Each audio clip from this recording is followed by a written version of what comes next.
Sukuna के ऊपर blue से अटैक करने जाता है, पर तभी सुकुना इंस्टेंटली यूटा के सामने आकर गोजो की इन्फिनिटी को ब्रेक कर देता है और यूटा के ऊपर एक बहुत ही खतरनाक पंच करता है। असंभव, असंभव,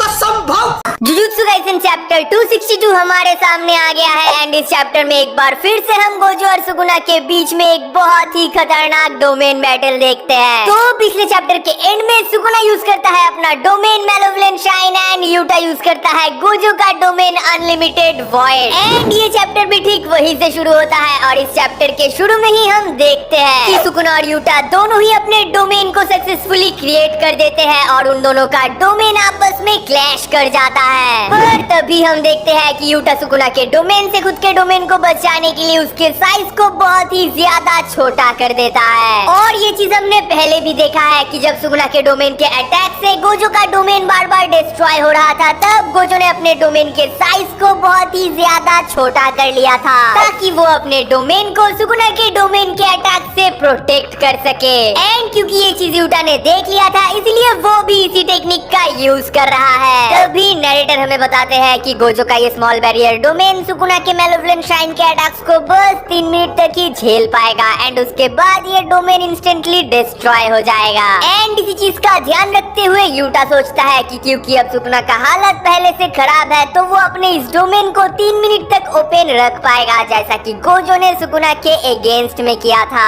और उसके बाद हमें ये भी पता चलता है कि सिर्फ यूटा नहीं, सुकुना ने भी अपने डोमेन के इफेक्टिव रेंज को बहुत ही ज्यादा छोटा कर दिया है ताकि वो यूटा के डोमेन के बैरियर को डिस्ट्रॉय कर सके। और इसके वजह से सुकुना के डोमेन का जो 99 सेकंड का टाइम लिमिट था वो भी अब एलिमिनेट हो चुका है, जिसका मतलब ये है कि सुकुना अब प्रोबेबली जितनी देर तक चाहे अपने डोमेन को ओपन रख पाएगा। भाई सुकुना कैसे हर वक्त अपने ओपोनेंट के डिफरेंट टाइप्स ऑफ अटैक को किसी न किसी तरीके से काउंटर कर ही लेता है। एक्चुअली सुकुना के पास जुजुत्सु का जो एक्सपीरियंस है वो लिटरली और किसी के पास नहीं है और इसके वजह से ही सुकुना हर एक बैटल में अपने ओपोनेंट को बहुत ही बुरी तरीके से डोमिनेट कर पाता है। और उसके बाद हमें एक बहुत ही ज्यादा शॉकिंग चीज पता चलता है कि सुकुना के साथ बैटल से पहले यूटा ने गोजो के साथ अपने सोल को स्वैप किया था ताकि वो गोजो के बॉडी के मदद से खुद को ट्रेन कर सके और अपने बैरियर टेक्निक्स को और भी ज्यादा इम्प्रूव कर सके। बट ये चीज एग्जैक्टली कैसे पॉसिबल हो गया, क्योंकि पहले हमें ये बताया गया था कि उयुई एक मंथ में बस 2 ही बार किसी के सोल को स्वैप कर पाएगा और क्योंकि यूजी ने ऑलरेडी कुसागाबे और यूटा के साथ अपने सोल को स्वैप कर चुका था, तो फिर कैसे एक और बार उयुई यूटा के सोल को गोजो के साथ स्वैप कर पाया है। तो इसका पॉसिबल आंसर ये हो सकता है कि एक मंथ में 2 बार का जो ये लिमिट है वो हर एक पर्सन के ऊपर अलग अलग करके एप्लीकेबल होता है एंड दैट्स मीन उयुई एक मंथ में किसी के सोल को 2 बार स्वैप कर पाता है। उसके बाद हम यूटा को ये सोचते हुए देखते हैं कि इस 3 मिनट के अंदर मैं सुकुना को इतना ज्यादा डैमेज करूंगा कि वो अपने डोमेन को मेंटेन ही नहीं रख पाएगा।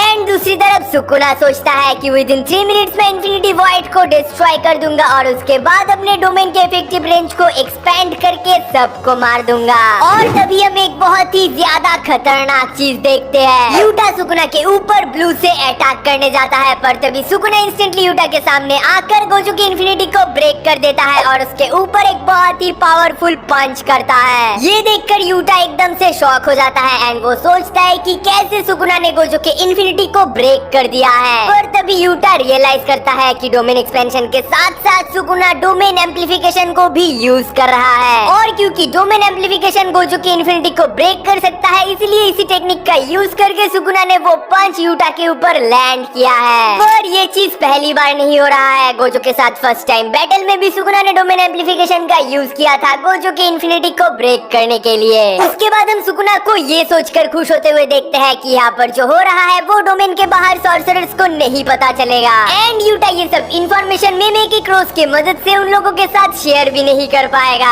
उसके बाद सीन शिफ्ट होता है एंड हम देखते हैं कि एक फुल्ली मैनिफेस्टेड रिका यूटा के लाइफलेस बॉडी को पकड़कर रो रही है एंड इस पैनल को देखकर मुझे यूटा के लिए बहुत ही ज्यादा बुरा लगता है, क्योंकि सुकुना को हराकर सबको बचाने के लिए वो क्या क्या नहीं कर रहा है। उसने अपने ह्यूमैनिटी को छोड़ दिया, उसने अपने लिमिट को भी ब्रेक कर दिया एंड अब वो सरवाइव कर भी पाएगा या नहीं वो भी किसी को नहीं पता है। बट फिर भी यूटा फाइट किए जा रहा है सबको बचाने के लिए एंड यहीं पर ये चैप्टर खत्म हो जाता है एंड चैप्टर के एंड में एडिटर कमेंट करता है Rica has fully fully manifested, but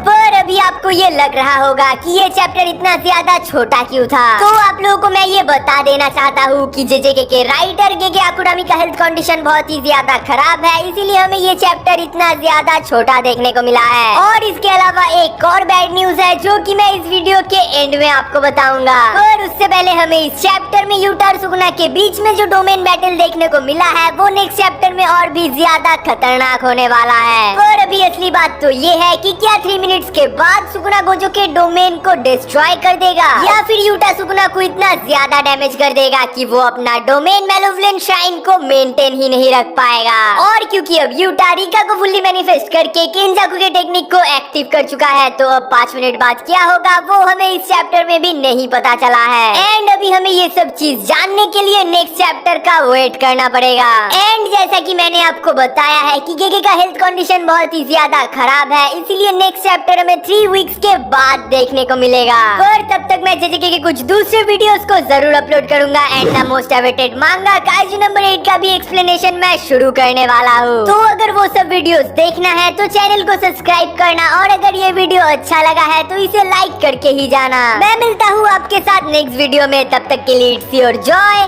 signing out.